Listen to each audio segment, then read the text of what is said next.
Bonjour à tous et bienvenue dans ce nouvel épisode du podcast Lève-toi et marche. On va parler aujourd'hui d'un sujet un petit peu de saison et surtout qui revient chaque année. Un sujet aussi qui a tendance à diviser avec ceux qui sont 100% pour et ceux qui sont contre. Sans plus de suspense, on va parler aujourd'hui du jeûne. Que ça soit le jeûne intermittent, les cures de jeûne, les resets métaboliques, les détox, peu importe le nom qu'on lui donne, l'idée finalement est toujours la même. On te vend ça comme une solution miracle, une solution pour perdre du gras, pour nettoyer ton corps, pour relancer ton métabolisme, pour repartir à zéro. Et justement, c'est là qu'il y a un problème. Parce qu'avant même de parler des effets du jeûne, il faut déjà comprendre de quoi on parle. Aujourd'hui, le mot jeûne est utilisé pour désigner des pratiques qui n'ont parfois rien à voir entre elles, ni en termes d'intensité, ni en termes d'impact physiologique. Tu as d'un côté ce qu'on pourrait appeler un jeûne naturel, le fait de ne pas manger pendant 12 à 14 heures par exemple entre le dîner et le petit déjeuner. Ça, finalement, beaucoup de gens le font sans même y penser. C'est souvent simplement le fonctionnement normal d'une journée structurée et il n'y a rien de magique là-dedans. Ensuite, tu as le jeûne intermittent. Là, on commence à organiser volontairement ses prises alimentaires sur une fenêtre plus ou moins restreinte. C'est le format le plus populaire aujourd'hui et c'est celui qui est le plus souvent associé à la perte de poids ou à des bénéfices santé. Et enfin, tu as des jeûnes plus longs, 24 heures, 48 heures, parfois même plus. Là, on n'est plus du tout dans la même logique. On parle d'un stress physiologique beaucoup plus important avec des adaptations du corps qui sont plus marquées. Donc déjà, mettre tout ça dans le même panier et appeler ça un jeûne, c'est une erreur parce que forcément, les effets ne sont pas les mêmes. Maintenant que ça c'est posé, on peut s'attaquer à la vraie question. Est-ce que le jeûne a des effets spécifiques, uniques, presque magiques, comme on l'entend souvent, ou est-ce qu'on lui attribue des choses qui sont en réalité beaucoup plus simples, voire même complètement fausses? Premier argument souvent mis en avant pour les pro-jeûne, le fameux reset. On te dit que le jeûne permet de détoxifier ton corps, de le nettoyer, de le remettre à zéro, de relancer ton métabolisme. C'est un discours qui parle beaucoup parce qu'il donne l'impression que ton corps est encrassé, déréglé et qu'il suffirait d'appuyer sur un bouton pour repartir proprement. Malheureusement, physiologiquement, ça ne fonctionne pas du tout comme ça. Ton corps n'a pas besoin de reset. Il n'est pas cassé ou encrassé parce que peut-être tu as mangé plus que d'habitude ou ton alimentation était un petit peu désorganisée et surtout, il possède déjà tous les systèmes nécessaires pour gérer, filtrer et éliminer ce qui doit être éliminé. Ton foie, tes reins, ton système digestif travaillent en permanence pour cela. Et ça, c'est pas mon opinion personnelle, c'est la physiologie de base. Donc non, le jeûne ne nettoie pas ton corps. C'est le faire très bien tout seul. Et si certaines personnes ont l'impression de se sentir mieux en jeûnant, il faut être honnête sur la raison. Ce n'est pas un reset magique qui provoque cela, c'est souvent simplement qu'elles mangent moins, qu'elles arrêtent de grignoter, qu'elles réduisent les aliments ultra transformés, qui sont souvent à l'origine de dérèglements au niveau du système digestif et d'un état inflammatoire global. Donc forcément, oui, tout est supprimé, mais dans le tout, il y a le mauvais qui a été supprimé. Cette nuance, elle est essentielle parce que le concept de reset entretient une mentalité très problématique. Cette idée que tu peux faire n'importe quoi, perdre le contrôle en quelque sorte de ton alimentation et ensuite corriger en restreignant, en supprimant, en jeûnant. Maintenant, si on rentre vraiment dans la physiologie, qu'est-ce qui se passe quand tu jeûnes? Alors en réalité, il se passe beaucoup de choses. L'insuline va baisser, ce qui est logique puisque tu ne manges pas. Tes réserves de glycogène diminuent progressivement. Ton corps va augmenter l'utilisation des graisses comme source d'énergie avec une production de corps cétonique si le jeûne se prolonge, c'est-à-dire que le corps rentre en cétose. Mais là encore, rien de magique. Parce que tout ça se produit aussi dans n'importe quel déficit calorique classique. Le corps ne switch pas dans un mode spécial avec des propriétés uniques. Il s'adapte en fait simplement à une absence d'apport. Du coup, le métabolisme n'est pas un bouton on-off. Il ne peut pas être cassé, s'arrêter, être haut, être bas. C'est simplement un système adaptatif. Ce qui nous amène à la question centrale, la perte de gras. Aujourd'hui, ce que montre la littérature, c'est qu'à apport calorique équivalent, il n'y a pas de différence significative entre une alimentation classique et par exemple un jeûne intermittent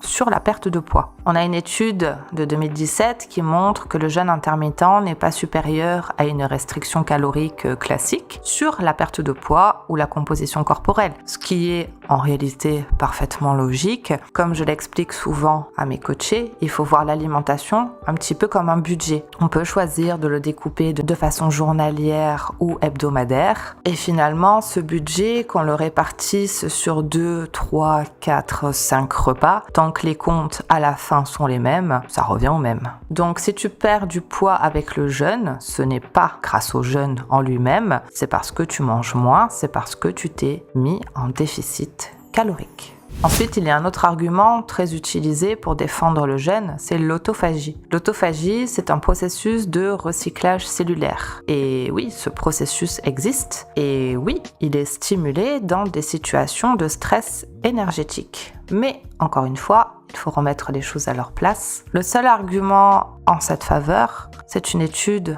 de 2014 qui montre ces mécanismes, mais sur l'animal. Et cette application a été ensuite extrapolée directement chez l'être humain, sans forcément de preuves ou d'études concrètes. Donc présenter le jeûne comme un hack de régénération cellulaire, c'est aller un petit peu loin. Le meilleur hack que je pourrais vous donner pour votre régénération cellulaire, c'est plutôt orienter votre alimentation vers des aliments antioxydants, car comme on le sait, le corps, nos cellules, et même plus loin que ça, tout ce qui est sur Terre s'oxyde, même le fer, même le métal qui rouille. Cette oxydation est inévitable car elle est due à l'oxygène. Donc le meilleur remède pour limiter cette oxydation et préserver au mieux nos cellules, c'est adopter un maximum une alimentation antioxydante, c'est-à-dire une alimentation finalement équilibrée avec des fruits, des légumes de saison, suffisamment de lipides qui ont un impact direct sur les cellules et bien évidemment suffisamment de protéines. Maintenant, parlons un petit peu hormones. Le jeûne peut influencer la gréline, la leptine et le cortisol. Qu'est-ce que c'est donc que ces hormones ? Ce sont les hormones de la faim, de la satiété et du stress. Mais ces réponses dépendent énormément du contexte global. Ton niveau de stress, ton sommeil, ton activité physique. Et c'est là que ça devient intéressant. Parce que quelqu'un déjà stressé, actif, en contrôle alimentaire, ajouter du jeûne, c'est aussi ajouter une contrainte supplémentaire. Et comme tout stress, ça peut être mal toléré. Chez les femmes notamment, la disponibilité énergétique est un signal clé. Et quand tu combines entraînement, déficit, stress et jeûne, tu peux perturber l'équilibre hormonal. Bon, puisqu'on parle d'entraînement, parlons performance. Si ton objectif est de construire du muscle, de performer, le jeûne peut devenir et va devenir une limite. Moins d'occasions de manger, voire pas manger du tout. Forcément, c'est beaucoup plus difficile d'atteindre ces apports, notamment en protéines, et de les répartir de façon optimale sur la journée. Donc jeûne, performance et développement musculaire ne peuvent à aucun moment être compatibles. Pourtant, malgré tout ça, certaines formes de jeûne peuvent fonctionner parce que ça peut améliorer l'adhérence chez certaines personnes, simplifier, structurer et réduire les prises alimentaires. Donc, comme toujours, tout est question de contexte. Dire que ça peut être magique et que ça a des effets magiques, je pense que si une méthode universelle et magique existait, je pense que ça ferait longtemps qu'il n'y aurait plus de problème de poids ou d'obésité dans notre société. Et surtout, je pense qu'il est important d'arrêter d'espérer que cette méthode magique existe. La méthode magique qui te correspondra, c'est celle que tu peux tenir sur le long terme, sans difficulté finalement. Il y a une forme de jeûne dont je n'ai pas encore parlé, on va s'y arrêter un petit peu, c'est les retraites de jeûne. Plusieurs jours sans manger, parfois uniquement de l'eau ou des jus, dans un cadre isolé, encadré, souvent présenté comme une expérience de transformation profonde, avec des promesses de détox, de régénération, de reset complet encore une fois. Alors qu'est-ce qui se passe réellement dans ces situations ? Sur le plan physiologique, oui, il y a des adaptations. Après 24 à 48 heures, les réserves de glycogène, encore une fois, vont diminuer et le corps, là aussi, va rentrer en cétose. Comme vu précédemment, finalement, ce sont des adaptations dues à la privation d'énergie. La différence dans ces retraites de jeûne, c'est la perte de poids. On va observer une perte de poids rapide, en grande partie liée à une perte d'eau, de glycogène, évidemment de perte musculaire aussi, si le jeûne se prolonge, car entre l'absence alimentaire et souvent l'absence d'activité, c'est dans le muscle que le corps va aller taper en priorité. Il y a un énorme biais dans la perception des résultats et des retours d'expérience de ces personnes lors des retraites de jeûne.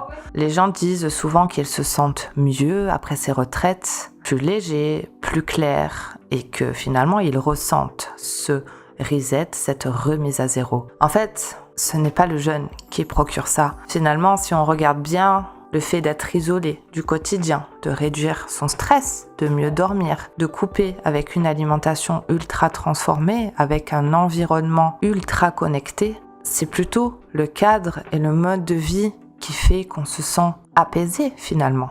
Donc on attribue au jeûne des effets qui viennent en réalité juste du contexte. Enfin, je pense qu'il faut être honnête sur les risques. Sans tomber dans le dramatique, les jeûnes prolongés peuvent entraîner fatigue, perte musculaire, baisse de la pression artérielle et dans certains cas, des déséquilibres. Ce n'est pas anodin. Surtout, le problème principal, encore une fois, c'est le storytelling qu'il y a derrière. On vend une transformation physiologique alors qu'une grande partie du changement vient du cadre. Ce n'est pas ton corps qui a été reset, c'est ton environnement qui a changé pendant quelques jours. Alors au final, qu'est-ce qu'on fait de tout ça? On arrête de chercher une solution miracle. Le jeûne n'est pas une solution, ce n'est pas un reset, ce n'est pas un hack magique, c'est un outil. Et comme tous les outils, il peut être utile, peut-être, dans un bon contexte et problématique dans un autre. Ce que montre la physiologie, ce n'est pas que le jeûne est exceptionnel et miraculeux, c'est que le corps s'adapte à ce que tu lui imposes. Et si ton quotidien est déjà déséquilibré, alors ajouter du jeûne ne va pas te réparer, ça va finalement amplifier le problème. Donc la vraie question à te poser, ce n'est pas est-ce que le jeûne fonctionne, c'est est-ce que tu veux l'utiliser comme un réel outil ou comme une manière de compenser un quotidien que tu ne maîtrises pas. Parce que finalement, c'est là que tout se joue. La plupart des personnes ont besoin de penser que cette méthode magique existe tout simplement parce que leur quotidien n'est pas du tout adapté ni à leur vie, ni à leurs objectifs. Donc la question, c'est pas est-ce qu'une méthode magique existe, c'est plutôt est-ce que je suis vraiment prête à apporter les changements nécessaires à mon mode de vie pour avoir ce que je veux. On ne peut pas avoir un résultat différent en appliquant toujours la même chose et en n'osant pas sortir de sa zone de confort et de sa petite routine. Je sais que c'est pas toujours facile de ne pas tomber dans les pièges des tendances qu'on peut voir sur les réseaux sociaux, mais encore une fois, si une méthode magique existait réellement, je pense que depuis le temps, on s'en serait rendu compte et les problèmes de poids n'existeraient plus. J'espère que cet épisode vous aura plu. Comme d'habitude, je remercie tous ceux qui likent et commentent les épisodes. C'est un grand soutien pour moi et ça aide au niveau de l'algorithme. Donc merci beaucoup. Et en attendant, je vous dis à la semaine prochaine pour un autre épisode.